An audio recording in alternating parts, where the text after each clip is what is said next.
Karim Bouamrane, maire de Saint-Ouen et vice-président du département de la Seine-Saint-Denis et en charge de la culture.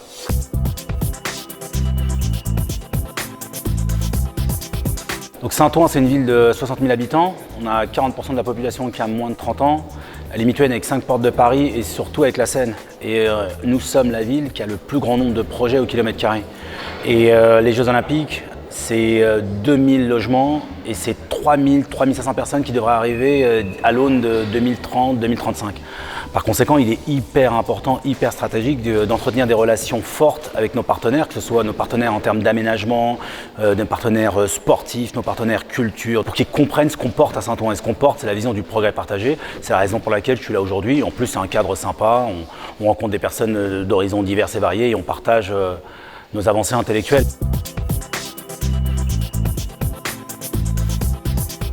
Le mot inclusion est consubstantiel à la vision qu'on porte, le progrès partagé. Donc l'inclusion, c'est faire en sorte que tout ce qu'on fait du matin au soir, c'est protéger les gens, protéger la population, les rendre heureux. Et j'ai parlé tout à l'heure lors de la conférence de l'indice bonheur, pour nous c'est hyper important. Et automatiquement, ça doit intégrer les personnes, quel que soit leur âge, quelles que soient leurs orientations sexuelles, quelles que soient leurs orientations culturelles, quelles que soient leurs origines sociales. Dans ma ville, comme je dis, être odonienne, être odonien, Odonien un jour, Odonien toujours, et la puissance publique doit les protéger. Donc c'est ça pour nous l'inclusion. C'est les personnes porteuses de handicap, les personnes qui au bout d'un moment ont besoin de la puissance publique pour être l'architecte de leur propre vie. Nous c'est ça l'inclusion, c'est ce qu'on porte, c'est dans notre ADN.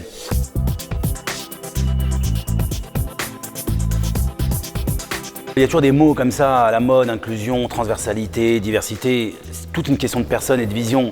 Quand je travaille avec des sociétés, des structures, je regarde souvent le personnel, les têtes, le board, le conseil d'administration, le président, la présidente. Et est-ce que ça match? Est-ce que c'est en phase avec ce qu'on porte?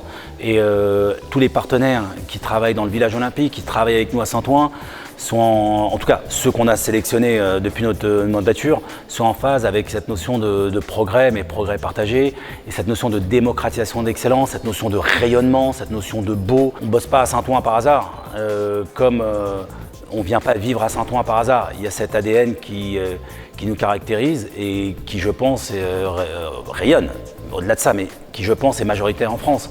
Et c'est ça qu'on doit porter tous ensemble. Et c'est pour ça qu'au travers de tous les projets qu'on met en place, que ce soit la Halle Gourmande, 13 000 m², avec une cinquantaine de commerces, 110 commerces dans l'écosystème, l'arrivée de la DGSI, le Stade Boer, les Jeux Olympiques, le Grand Hôpital, tout ça, ce sont des projets inclusifs et qui améliorent et qui doivent améliorer la vie des gens.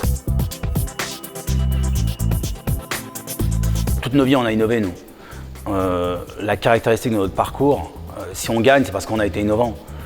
Quand tout le monde regarde à droite, nous on regarde à gauche. Et la France, justement, si on doit optimiser toutes les caractéristiques positives de notre pays, c'est on doit innover, innover, innover. Mais quand vous regardez l'investissement en R&D et dans le supérieur depuis ces 20 dernières années, on est un petit peu à la remorque. Quand vous voyez la fuite de nos cerveaux depuis plusieurs années, on est un petit peu à la remorque. Donc la question c'est, est-ce que l'innovation va avec l'inclusion et l'inclusion va avec l'innovation ? Évidemment, évidemment, mais la France a toujours été un grand pays innovant. La Seine-Saint-Denis a toujours été un département innovant. La question, c'est innover pour qui et pourquoi. Aujourd'hui, on doit innover pour, encore une fois, rendre les gens heureux, protéger la population, changer de paradigme, rentrer dans l'ère de contrecarrer le réchauffement climatique, mieux manger, mieux se loger et surtout mieux se déplacer.